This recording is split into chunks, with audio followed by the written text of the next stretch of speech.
Good morning, everyone. My friend and colleague, Father Rick O'Brien, several days ago, actually in a live stream he did, sort of part 2 of Misery is Optional. He had a very specific and valuable suggestion about how we can make our lives a little better. And basically, if I'm remembering, I don't remember what he said the ratio was, maybe like 3 to 1. He suggested that we try to up the positivity ratio in our life. So if we have a negative event or a negative force or voice comes to us, to try to balance that, not with one positive, but with 3. And I was thinking about, that's a good idea. And asking myself, what are consistently positive things for me to do? And I don't know if there's a little bit of a confession in here, but for all my years on the planet, I have greatly valued having heroes. Now, there's a way to do this appropriately, and there's a way to do it inappropriately. And how do I know? I've done it both ways. Let me just tell you how to have a hero in a healthy way. Once it becomes hero worship, but your hero is just a normal human being like you are or like we all are, then you've got a problem, because we'll abdicate some of our power, we'll project some of our being on there and just think, that actor, that singer, that whatever it is, supermodel is just so perfect, I'm going to almost live vicariously through their life. This is what we don't want to do, because actually, what we're sort of acting like is that they are perfect in a way that we are not. However, the healthy side of having a hero goes something like this. We can see in them qualities, ways of being, ways of speaking, ways of conducting ourselves, which actually might be inspiring to us in a way that's actually from God.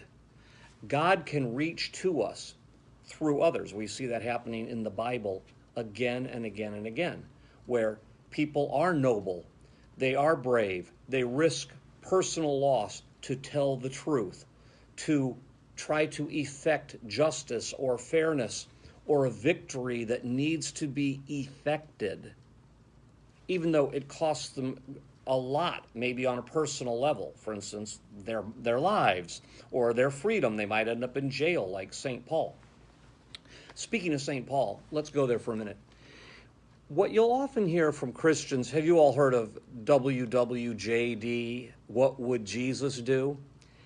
Yeah, I'm of that camp that asking what would Jesus do is going to be a little bit self-defeating, because Jesus is smarter than we are. He's braver than we are. He's more dimensional. He's more empowered. He can create miracles. And here's the biggest difference between Jesus and the rest of us. He is, according to the Bible and by every story, without sin. He is without flaw. He doesn't learn from his goofs because he doesn't make any. He's not like us in a lot of ways.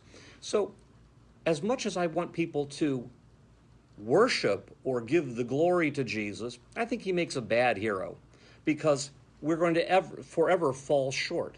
The other little problem with what would Jesus do is there's also, I think very wisely so, this idea in the Bible that what Jesus did is once done.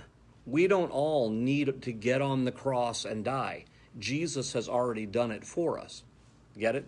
In the same way, there were people in the 3rd and 4th century in early Christendom, the first several hundred years of Christendom, would castrate themselves so they wouldn't be attracted to women, so they could be like Jesus with women, just caring about truth and loving them in an unlustful way. You see how they were maybe forgetting that Jesus was being Jesus and they need to be who they are. So back to Paul. One thing nice about Paul is we can see his flaws, but we also see his courage.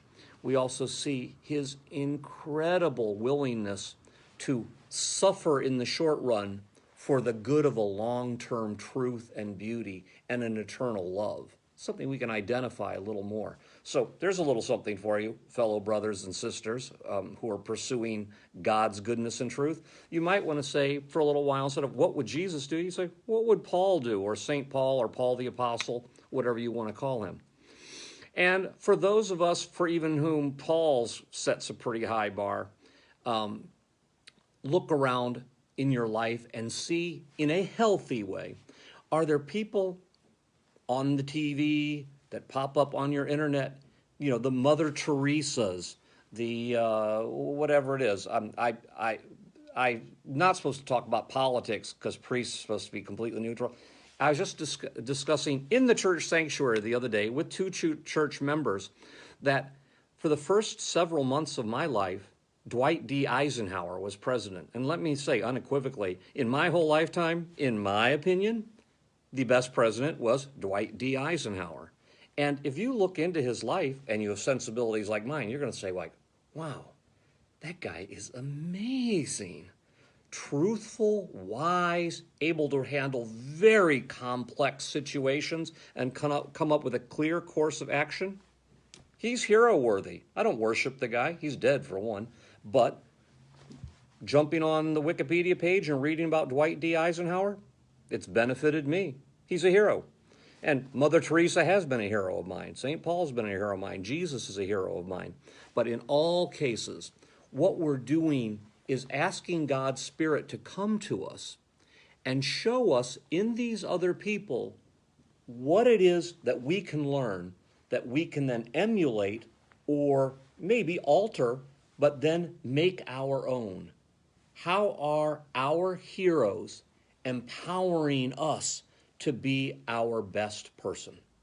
And that's what I think is the healthiest way to go about doing heroes. And I just had this Philippians passage loaded up on my laptop, which disappeared. So let me close with a paraphrasing of a passage that Paul wrote, St. Paul wrote, in Philippians. It's chapter 4, I think it's verse 8. And basically, he summarizes what we can most learn and benefit if we choose our own heroes. And by the way, heroes is gender neutral. 40 years ago, I would have said heroes and heroines, but now heroes include the Joan of Arcs of the world. But what he says is basically, whatever is noble, whatever is good, true, beautiful, and trustworthy, think on these things, meditate on these things, and we'll find these things in the people that present themselves to our lives as heroes. We sense like, that person's really got it. That impulse comes from God, and we can examine it, pray into it, and learn from it, and really make having heroes a healthy experience. And that's my little sharing for today, Wednesday, this beautiful Wednesday, and I hope it's a great Wednesday for all of you. God bless.